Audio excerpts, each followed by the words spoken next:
বলে হুজুর এত ওয়াজ আর নসিহত হয়, মানুষের তো কোনো পরিবর্তন হয় না। ডায়রিয়া হয়নি? ডায়রিয়া আরো জোরে বলেন, ডায়রিয়া হয় না? ডাক্তার কি বলে?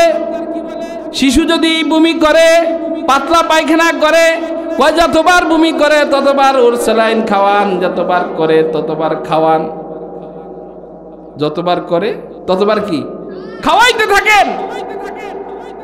বলে যখন বন্ধ হয়ে, এক সময় তো এটা বন্ধ হয়ে যাবে, এক সময় কি হয়ে যাবে? বন্ধ হয়ে যাবে, খাওয়ানোটাও বন্ধ করে দেবে। তুই দ্বীনের কথা, কোরআন এবং হাদিসের কথা এগুলো শুনতে শুনতে আল্লাহ তাআলা এক সময় আমার দ্বীনের জঙ্কার গুলো আল্লাহ তাআলা দূরে সরায় দিবেন। বলেন সুবহানাল্লাহ। লিকুল্লি শাইইন সাকালুন ওয়া সাকালুল কলবি যিকরুল্লাহ। বলে রাত দার মধ্যে জং ধরলে যেভাবে পরিষ্কার করার জন্য রাতের ব্যবস্থা আছে, কামারের কাছে কিনে কামারে নিয়ে এটাকে পিটাইয়া জ্বালাইয়া পিটাইয়া এটাকে সোজা করে নেয়, ধার করে নেয়। বলে অন্তরের কলবের ভিতরে যে গুনার ময়লা আর গুনার কলবের ভিতরে যে গুনার ময়লাগুলো জমা হয়েছে এগুলো আল্লাহ পাকের জিকিরের দ্বারা এগুলো পরিষ্কার হয়ে যায়। বলেন সুবহানাল্লাহ। এই গুনার ময়লা দূর করার জন্য আল্লাহর জিকির দরকার। লিকুল্লি শাইইন সাকালুন ওয়া সাকালুল কলবি যিকরুল্লাহ। আল্লাহ রাসূল বলেন নুকিতাত ফি কলবিহি নাকতাতুন সাউদাউন। মানুষ যখন একটা গুনাহ করে, আল্লাহর বান্দা বান্দিরা যখন একটা করে গুনাহ করে, অন্তরের মধ্যে একটা কালো দাগ পড়ে। সে যত বেশি গুনাহ করে তত বেশি কালো দাগ পড়ে। নুকিতাত ফি কলবিহি নাকতাতুন সাউদাউন। দাগ পড়তে পড়তে অন্তরটা কালো হয়ে যায়। এই জন্য আজকে আমাদের এই বাংলাদেশ মুসলমানের ঘরে আজকে নাস্তিক জন্ম হচ্ছে। কেন হচ্ছে? আজকে আমাদের অন্তর গুনার ময়লা দ্বারা পরিপূর্ণ হয়ে গেছে। আজকে মাদকের সয়লাভ হয়ে গেছে। আজকে মাদকের কারণে যুব সমাজ ধ্বংসের দ্বার প্রান্তরে। কেন? আজকে এই গুনাহের ময়লার কারণে, অন্তরের গুনাহের ময়লার কারণে আজকে সন্তান মা তার বাবা, মা বাবা তার সন্তানকে কন্ট্রোল করতে পারছে না। কেন? তাদের অন্তরের মধ্যে তো গুনার ময়লা আছে। আল্লাহ পাক আমাদের প্রত্যেককে গুনার ময়লাকে দূর করে দিলকে পরিষ্কার পরিচ্ছন্ন করে দ্বীনের কিছু কথাবার্তা শোনার দরকার আছে কিনা নাই? আর জোরে বলেন আছে কিনা নাই? আমি আপনাদের সম্মুখে 14 পারা সূরাতুন নাহলের 97 নম্বর আয়াত তেলাওয়াত করেছি এবং নবী মুহাম্মদুর রাসূলুল্লাহ সাল্লাল্লাহু আলাইহি ওয়াসাল্লামের আব্দুল্লাহ ইবনে উমর রাদিয়াল্লাহু তাআলা থেকে সূত্রে বর্ণিত যে হাদিসটা সহিহ বুখারী, সহিহ মুসলিম এবং সিয়াসিত্তার সমস্ত কিতাবের ভিতরে যে হাদিসটি বর্ণনা পাওয়া যায়, সে একটা হাদিস রাসূল করিম সাল্লাল্লাহু আলাইহি ওয়াসাল্লামের অসংখ্য অগণিত আহাদিসে মুবারাকা থেকে এই একখানা হাদিস তেলাওয়াত করেছি। এই হাদিস এবং কোরআনের আয়াতকে সামনে রেখে মুমিনের চরিত্র, মুমিনের গুণ, মুমিনের মর্যাদা সম্পর্কে আলোচনা করার নিয়ত করেছি। ওমা তৌফিকি ইল্লা বিল্লাহ। যদি আল্লাহ পাক আমাকে তৌফিক দান করে এই কোরআন এবং কোরআনের আয়াত এবং রাসূলুল্লাহ সাল্লাল্লাহু আলাইহি ওয়াসাল্লামের হাদিসকে সামনে রেখে আপনাদের সামনে দুই একটি কথা বলবো। আল্লাহ তাআলা আমাকে আপনাকে প্রত্যেককে আল্লাহ তাআলা আমলের নিয়তে বলার এবং শোনার তৌফিক দান করুক। সকল বলেন আমিন। আমরা প্রত্যেকেই বনি আদম। আল্লাহ তাআলা সর্বপ্রথম মানব সৃষ্টি করলেন কাকে? হযরতে আদম আলাইহিস সালাতু ওয়াস সালাম। আদম আলাইহিস সালাতু ওয়াস সালামকে কে বানাইছেন? আর যারা বলেন আদম আলাইহিস সালাতু ওয়াস সালামকে বানাইলেন আল্লাহ। কে বানাইছেন? আল্লাহ রাব্বুল আলামিন আদম আলাইহিস সালাতু ওয়াস সালামকে সৃষ্টি করলেন। আদম আলাইহিস সালাতু ওয়াস সালামকে সৃষ্টি করার পরে আল্লাহ রাব্বুল আলামিন সর্বপ্রথম শিক্ষক আদম আলাইহিস সালাতু ওয়াস সালাম হইলেন ছাত্র? শিক্ষককে আল্লাহ হইলেন শিক্ষক, আদম আলাইহিস সালাতু সালাম হইলেন ছাত্র। তো আল্লাহ রাব্বুল আলামিন আদম আলাইহিস সালাতু সালাম কিছু সারা পৃথিবীর দুনিয়ার ভিতরে যত বস্তু আছে, যত বস্তুর গুণাগুণ আছে, এইগুলো আল্লাহ তাআলা আদম আলাইহিস সালাতু সালামকে শিক্ষা দিলেন। সমস্ত বস্তুর, পৃথিবীর মধ্যে যত বস্তু আছে, এই বস্তুগুলো নাম এবং গুণাগুণ আল্লাহ তাআলা আদম আলাইহিস সালাতু সালামকে শিক্ষা দিলেন। কিভাবে শিক্ষা দিলেন? আল্লাহ রাব্বুল আলামিন আদম আলাইহিস সালাতু সালামকে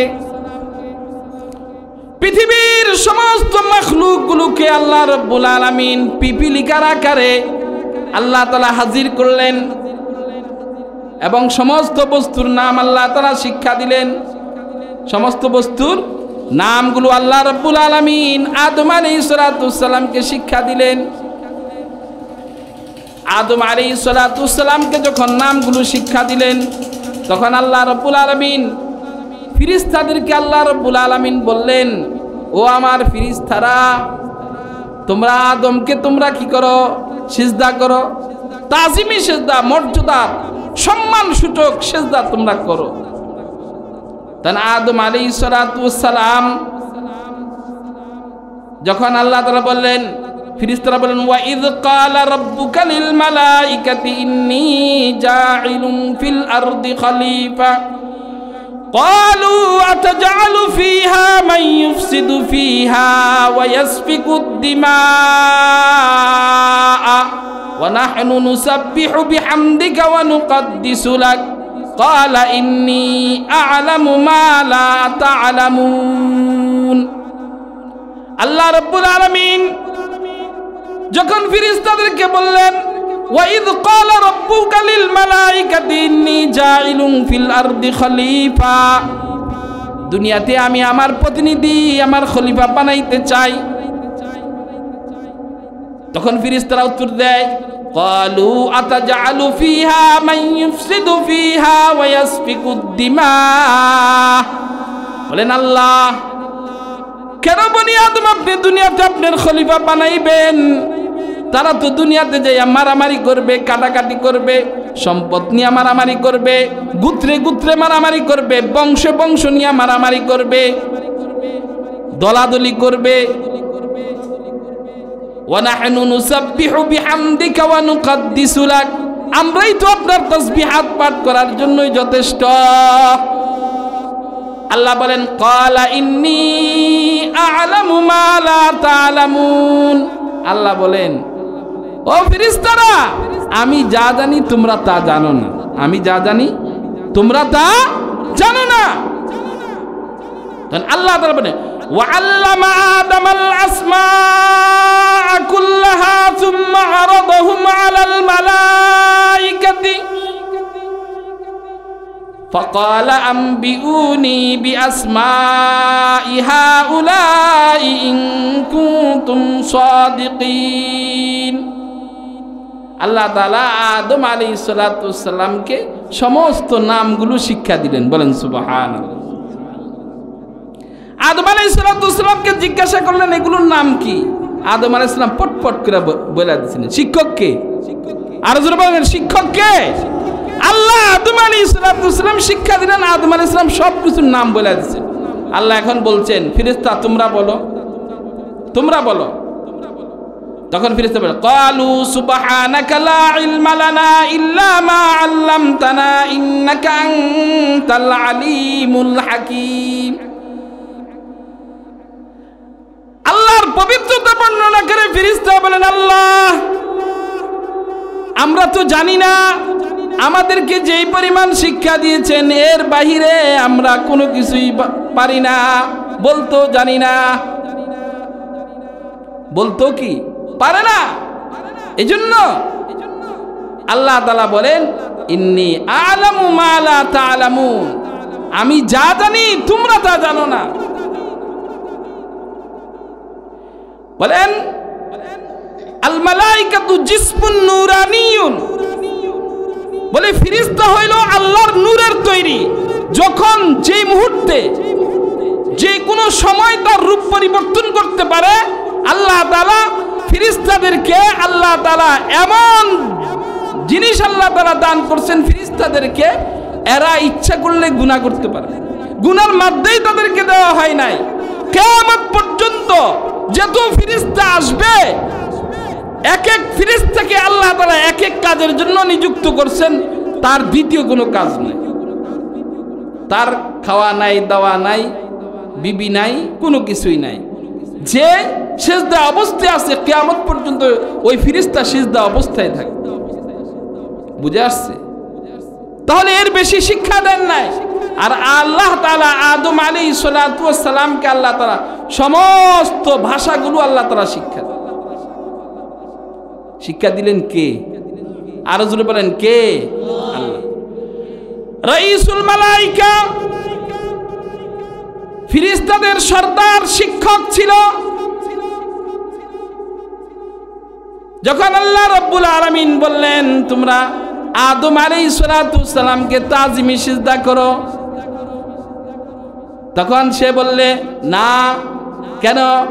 আদম হইল মাটির তৈরি আর আমাকে বানানো হয়েছে আগুন দ্বারা। আগুনের গতি হইল উপরের দিকে, মাটির গতি হইল নিচের দিকে।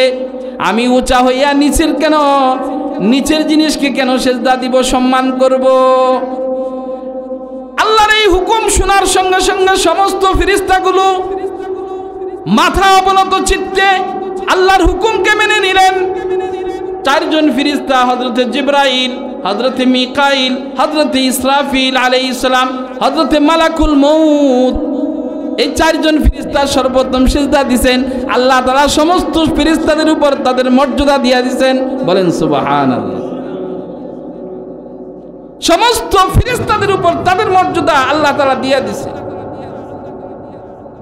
এজন্য রাইসুল মালাইকা হওয়া সত্ত্বেও, ফেরেশতাদের সর্দার হওয়া সত্ত্বেও আল্লাহ তাআলা হুকুমকে অমান্য করার কারণে আল্লাহ তাআলা তাকে অভিশপ্ত দিয়া ফেরেশতাদের দপ্তর থেকে নাম কাটাইয়া তাকে আল্লাহ তাআলা শয়তানের কাতারে দিয়ে দিয়েছে।